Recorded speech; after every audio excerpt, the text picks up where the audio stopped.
Everyone welcome back to my new vlog video. আজকে হচ্ছে হলুদের ভ্লগ। আসলে এত ব্যস্ততার মধ্যে ভ্লগই আপলোড করা হচ্ছে না, এবং আমি যেহেতু সিরিয়াল মেনটেন করে সব ভ্লগগুলো দিচ্ছি, তাই আজকে আমি হলুদের ভ্লগটা আপনাদের সাথে শেয়ার করব। সকালে উঠেই দেখি আমার মেহেদির কালার অনেকটা চলে এসেছে। এটি আস্তে আস্তে বিয়ের দিন পর্যন্ত অনেক বেশি গাঢ় হবে, এটা চিন্তা করে অনেক ভালো লাগছিল। তারপর আমি শাওয়ার টাওয়ার নাই, তারপর আমি চলে যাই মাসুদ খান বিউটি জোনে আমার শাড়িটা পরতে। আজকে আমি কোনো মেকআপই করিনি। আমার মনে হচ্ছিল যে এই লুকটার সাথে কোনো নো মেকআপই মানাবে, মানে নো মেকআপ বলতে নো মেকআপ মানাবে, তাই আমি নো মেকআপ হিসেবে ছিলাম। কারণ আমি আজকে দুধ দিয়ে গোসল করব, এই একটা থিম রেখেছিলাম। সো অলরেডি আমার ফটোগ্রাফার্স সবাই চলে এসেছিল, সৃজন ভাইয়া, বোরহান ভাইয়া, সবাই। আমি দিনাজপুর থেকে সবাইকে ডেকেছিলাম এবং আমি ফুল একটা বাঙালি থিম রেখেছিলাম। এবং দেখেন আমার স্টেজটাও হচ্ছে খুব সুন্দর করে সিম্পলের মধ্যে, একদম গর্জিয়াস সিম্পল টাইপের জিনিসপত্র আমার অনেক পছন্দ, এবং আমার এই স্টেজ থেকে খুব ভালো লাগছিল এবং পারফেক্টলি গিয়েছিল আমার ফুল আউটফিটের সাথে। যদিও এটা হচ্ছে আমার শোরুমের ছাদের উপর করতে দিয়েছিল, আমি পারমিশন নিয়ে করেছিলাম। খুব ভালো মানুষ তারা আমাকে করতে দিয়েছিল। এবং এই যে সুন্দর যে আপনি থিমটা দেখছেন, এই থিমটা পুরোটাই আমার ইচ্ছা ছিল যে আমি একটা বাঙালি বউ সাজবো। হলুদে মানুষজন অনেক কিছু পরে ভাই, আমার এত কিছু হিবিজিবি পছন্দ না। আমি বাংলা করে শাড়ি পরবো এবং হচ্ছে বাংলা করে সাজবো, যেমন তাজা ফুল দিব। আমি কিন্তু অরিজিনাল ফুল এগুলো দিয়ে বানিয়েছিলাম। এবং আমার সাথে অলওয়েজ কলসি থাকবে, তারপর আমার চুল ছাড়া থাকবে, আমার চারিপাশে শুধু গাঁদা ফুল থাকবে, ফ্লাওয়ার্স থাকবে, অনেক কিছু থাকবে। সো আমি এই থিমটা ফলো করেই আসলে এই জিনিসটা করেছি। অনেকে অনেক ধরনের আসলে জিনিসপত্র করে হলুদের মধ্যে, বাট আমার কাছে সিম্পল জিনিসটা অনেক ভালো লাগে। এমন না যে আমি কোনো কিছু করিনি, আমি সব কিছু করেছি। যদিও আমি এই প্রোগ্রামটা বাদ দিয়ে আর কোনো প্রোগ্রামই করতে চাইনি। আমার যে রাত্রের প্রোগ্রামটা হয়েছিল পুরোটাই আমাকে জোর জবরদস্তি করানো হয়েছিল, আমার মা বোন করিয়েছিল। হলুদের পুরো থিমটাই রেখেছিলাম যে আমি সবার সাথে শ্যুট করব, মজা করব, একদম বাড়ির মানুষ মানে কাজিনরা শুধু থাকবে আর আমার মাটা থাকবে, এরাই জাস্ট থাকবে, কোনো ছেলে মানুষও তেমনভাবে থাকবে না। তো সেই জন্য হচ্ছে আসলে আমি এই থিমটা করেছিলাম। অসম্ভব সুন্দর এই থিমটা, এবং সবাই এত পরিমাণে হ্যাপি ছিল। দেখেন আমাদের সবারই ফেসে কিন্তু বিয়ার ফেস, এবং কেউ আমরা মেকআপ করিনি, কেউ আমরা কোনো ভালো মতো কোনো প্রিপারেশনে নেইনি। আমার জাস্ট কপালে একটা টিপ দেওয়া হয়েছে, টিপটা দিয়ে আমাকে মনে হচ্ছে যে একদম পুরো কমপ্লিটলি হয়ে গেছে। এবং ইভেন আমি কিন্তু হলুদও মাখি নাই, সত্যি কথা বলতে আমি হলুদও মাখিনি। আমাদের যে ফেস প্যাক মানে আর্টস অফ পিয়ার যে ফেস প্যাকটা আছে, আর্টস অফ পিয়ার ফেস প্যাকটা আসলে আমি মেখেছিলাম। তো আমার ফেস প্যাকটাতে আমরা কাঁচা দুধ ইউজ করি, এখানেও আমরা কাঁচা দুধই ইউজ করছিলাম, যেহেতু হচ্ছে এখানে আমি ফেস প্যাকটা অলরেডি আমার গায়ে হাত পায়ে মাখবো। তো এখানে হচ্ছে ওই ফেস প্যাকটা দিয়েই আমরা একটা হলুদের থিম রেখেছিলাম, কারণ আমি কাঁচা হলুদ মাখতে চাচ্ছিলাম না, ওটাতে আমার কাইন্ড অফ একটু অ্যালার্জির মতোই, এবং ফেসে ডিরেক্টলি কাঁচা হলুদ অ্যাপ্লাই করলে কিন্তু স্কিন বার্ন হয়ে যায়। দ্যাটস ওয়াই হচ্ছে আমি কাঁচা হলুদ না দিয়ে, যেহেতু আমার ফেস প্যাকটাতে সুন্দর কিছু উপাদান দেওয়া আছে, তো আমার স্কিন কেয়ারটাও হয়ে যাচ্ছে, প্লাস হচ্ছে আমার ভিডিও বা ফুটেজ যেটাই হোক না কেন সবার ইচ্ছা পূরণ হয়ে যাচ্ছে। সো আমি আমার হাতে পায়ে সব জায়গায় আমি আমার ফেস প্যাকটা দিচ্ছিলাম, এবং সবাই লাইক মনে হচ্ছিল কি আমাকে আজকে পাইছে, আজকে আমাকে শেষ করেই ছাড়বে। জাস্ট দেখেন কিভাবে আমার ফেস প্যাক টেস্ট প্যাকগুলো আমার গায়ে হাতে পায়ে দিচ্ছে। সবাই বলতেছে আমি তোমাকে একটা মুখে দিয়ে দিই, আমি বলছি না আমার মুখে প্লিজ এত কিছু দিস না, কারণ মুখে দিলে আমার ফুল মানে যে ভিডিওটা ওটা খারাপ হয়ে যাবে, ছবি খারাপ আসবে। সো তাই তারা আমার হাতে পায়ে সব জায়গায় দিচ্ছিল। আর শুধুমাত্র আমি যে দিছি তা না, আমি কিন্তু সবাইকে দিয়ে দিয়েছিলাম। এবং এই দিনই মানে এই দিনটাতে সবাইকে সুন্দর লাগছিল, সবারই বেয়ার ফেস, সবাই সবার মতো করে হ্যাপি। মানে আমাদের না মেকআপ দরকার হয় না, আমরা যখন খুশি থাকি মেয়েরা তখন এমনিতে আমাদের স্কিন আমাদের ফেস এমনি গ্লো করে, এমনি হ্যাপি থাকে, এমনি সুন্দর লাগে দেখতে। সো আপনারা ছেলেরা যারা আছেন বলেন আমরা মেকআপ সুন্দরী না? ভাই আমরা মেকআপ সুন্দরী না, আমাদেরকে যদি যত্নে রাখতে পারেন, আমাদেরকে যদি ভালো রাখতে পারেন, আমরা মেয়েরা এমনিতেই সুন্দর থাকতে পারি, আমরা এমনি গ্লো করতে পারি। আর যদি আপনাদের জ্বালায় আমাদের টেনশন হয়ে থাকে সবসময়, তাহলে ভাই এটা আপনার ফল্ট, আপনি সেজন্য আমাদেরকে মেকআপ কিনে দিবেন। এই যে দেখেন আপনাদের ব্রাইডকে কেমন লাগছে বলেন? আমি নাকি কারো বউ, এই চিন্তা করলেও আমার কেমন যেন লাগে, আমি নাকি বউ হয়ে গেলাম।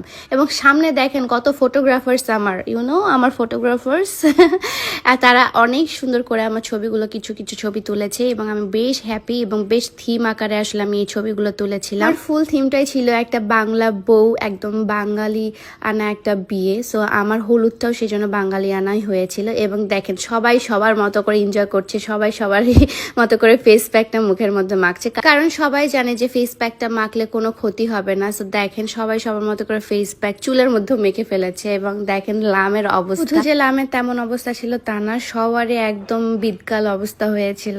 সবাই সবার মতো করে ফান করছিল, এটা দেখতে খুব ভালো লাগছিল। আমার বোনও দেখেন arts of pear face pack মেখে আমরা এত হ্যাপি।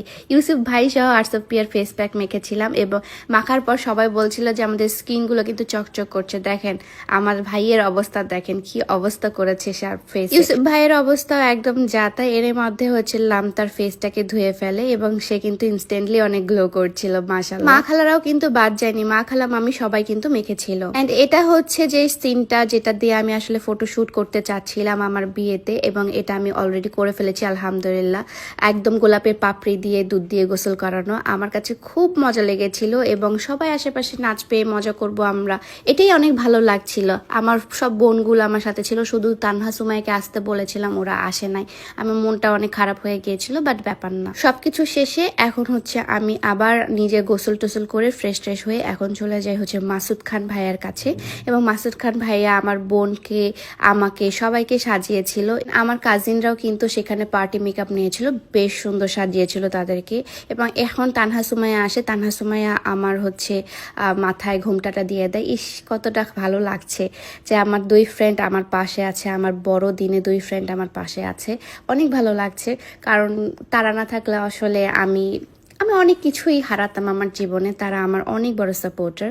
এই যে এটা হচ্ছে ফাইনাল লুক, মাসুদ খান বিউটি জোন থেকে আমি সেজেছি। আপনারা যারা নিতে চাচ্ছেন অবশ্যই মাসুদ ভাইয়ের সাথে কন্ট্যাক্ট করবেন, তিনি অনেক ভালো সাজায় এবং খুব স্মুথ ফিনিশিং দেয়। বিয়ের ম্যাক্সিমাম টাইমই আমি মাসুদ ভাইয়ের কাছে সেজেছি এবং আমার কাজিনরাও কিন্তু সেজেছে মাসুদ খান বিউটি জোন থেকে। আপনারাও সাজতে পারবেন ধানমন্ডি আশেপাশে যারা আছেন।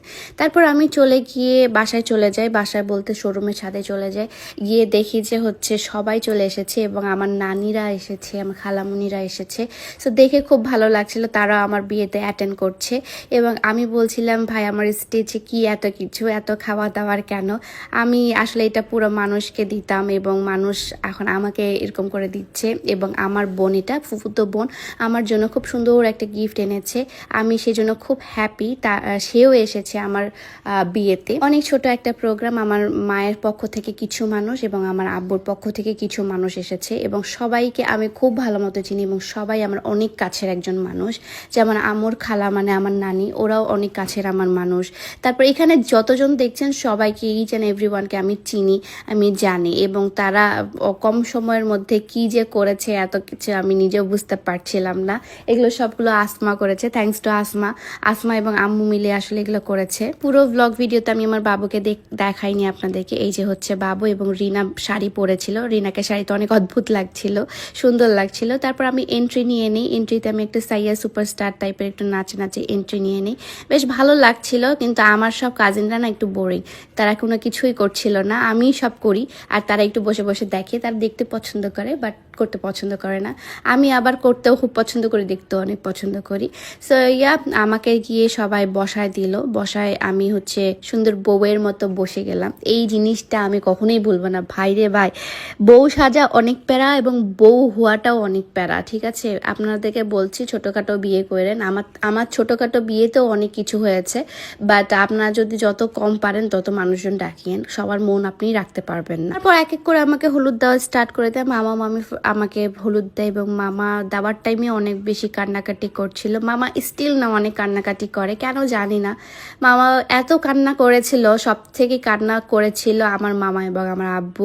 এত বেশি কান্না করছিল যখন হচ্ছে আমাকে, মানে যখনই হোক আমাকে যখনই দেখছিল তখনই মামাকে দেখছিলাম যে চোখের পানি মুছছে, যখনই আমি দেখছিলাম তাকে তখনই সে চোখের পানি মুছতেছিল।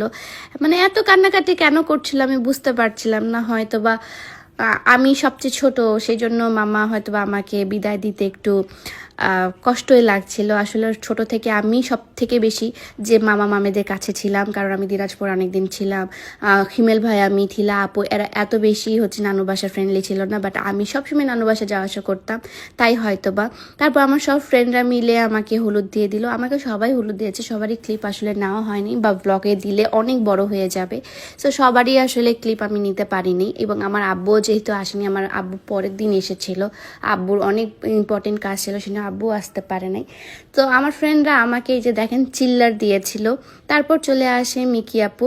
আমি মিকি আপুর সাথেও একটু সুন্দর করে স্ন্যাপ করছিলাম। এর মাঝে দেখি যে রিনা তার ড্রেসটা চেঞ্জ করে ফেলেছে এবং রিনাকে যে কি অদ্ভুত সুন্দর লাগছে, রিনাকে এই ড্রেসটা আমি কিনে দিয়েছিলাম। আর অমি এবং অমির মা মানে আন্টিও চলে এসেছিল আমাকে হলুদ দেওয়ার জন্য। বেশ ভালো লাগছিল, তারা দুইজনেই এসেছে। আমি খুবই হ্যাপি যে তারা দুইজনই এসেছিল আমাকে আমার এই প্রোগ্রামে অ্যাটেন্ড করার জন্য। দেন আমি সর্বোপরি ভাই অনেক টায়ার্ড হয়ে গিয়েছিলাম। ভাই এগুলা কেমনে করে একটা মানুষ, বড় হলুদের অনুষ্ঠান কিভাবে করে, আমি তো এতটুকুই নিতে পারছিলাম না। বড় হলে তো আমি শেষ অবস্থা হইতো। তারপর মিকি আপু আমাকে একটু খাইয়ে দেয়, কারণ আমার অনেক ক্ষুধা লেগেছিল এবং সামনে যেগুলো পড়েছিল সেগুলো দিয়ে আমার পেট ভরবে না। সামনে সব মিষ্টি ছিল, বাট আমার কিছু ঝাল কিছু স্পাইসি খেতে ইচ্ছা করছিল। দ্যাটস ওয়াই হচ্ছে আমি মিকি আপুকে বলে আমাকে একটু 2 লোকমা খাওয়াই দাও প্লিজ, আমার খুব ক্ষুধা লেগেছে। সো আপু আমাকে 2 লোকমা একটু খাইয়ে দেয়। এরপর আবার বেস্ট ফ্রেন্ড তানহা আমাকে হলুদ দিতে আসে এবং আমি সুন্দর করে হচ্ছে কি যেন বলছিলাম যে তুই আমাকে এখানে দিয়ে দিস না প্লিজ, এবং আমি না কি যেন একটা ব্যাপারে খুবই হাসাহাসি করছিলাম এবং সে আমাকে বলছিল যে পিয়া তোর কোথায় কোথায় আসলে হলুদটা দেওয়া হয়নি, আমি তোকে সেখানেই দিব। এবং আমি হচ্ছে খুব কি যেন মনোযোগ দিয়ে আমরা দুইজনই সেখানে হলুদের স্টেজেও গসিপিং করছিলাম এবং আমি বলছিলাম প্লিজ আমাকে এগুলাতে মাখায় দিস না। তারপর এরই মাঝখানে সুমায়াও চলে আসলো এবং আমি কেন যেন খুবই চেতে গিয়েছিলাম, কারণ আমি সুমায়াকে তানহাকে সবসময় ডাকতেছিলাম এবং তারা দূরে দূরে থাকতেছিল। আমি সেই জন্য হচ্ছে তাদের উপর একটু খেপে যাচ্ছিলাম, বাট ছবি তোলার সময় একটু ঠিক হয়ে গিয়েছিলাম। তারপর সব কাজিনরা মিলে আমাকে ব্লেসিং দিচ্ছিল, আলহামদুলিল্লাহ। সবাই অনেক ছোট অনেক বড় এরকম টাইপের কাজিন ছিল। তারপর তো এই তো দিন শেষে আমাদের কি আমি হচ্ছে একদম উড়াধরা একটা নাচ দিব, সেটা তো জানেই সবাই। তো বউকে কেন্দ্র করে সবাই আমরা অনেক বেশি নাচানাচি করছিলাম, মজা করছিলাম, হ্যাপি ছিলাম। আলহামদুলিল্লাহ আলহামদুলিল্লাহ আলহামদুলিল্লাহ। মিকি আপু এবং আমি মিলে দুইজনে কিন্তু সুন্দর করে একটা ভিডিও করেছিল। সেই ভিডিওটা না হয় পরে আমি রিলস আকারে আপলোড করে দিব নে। তারপর হচ্ছে সব প্রোগ্রাম শেষ, এখন আমি আমার ফটোগ্রাফারদের সাথে ডিসকাস করছিলাম যে কালকে কিভাবে শ্যুট করব না কেন। সো তারা মনোযোগ দিয়ে শুনছিল এবং আমাকে বলছিল অন টাইমে আসি অন টাইমে আসো। যদি আমি অন টাইমে যেতে পারিনি, নেক্সট বিয়ের ব্লগে দেখতে পাবেন আমি কি করেছি। বিয়েতে অনেক কিছু হয়েছিল, বাট কি হয়েছিল সবকিছু নেক্সট ব্লগে দেখতে পাবেন। সো আজকের ভিডিওটা আমি এইভাবেই শেষ করছি।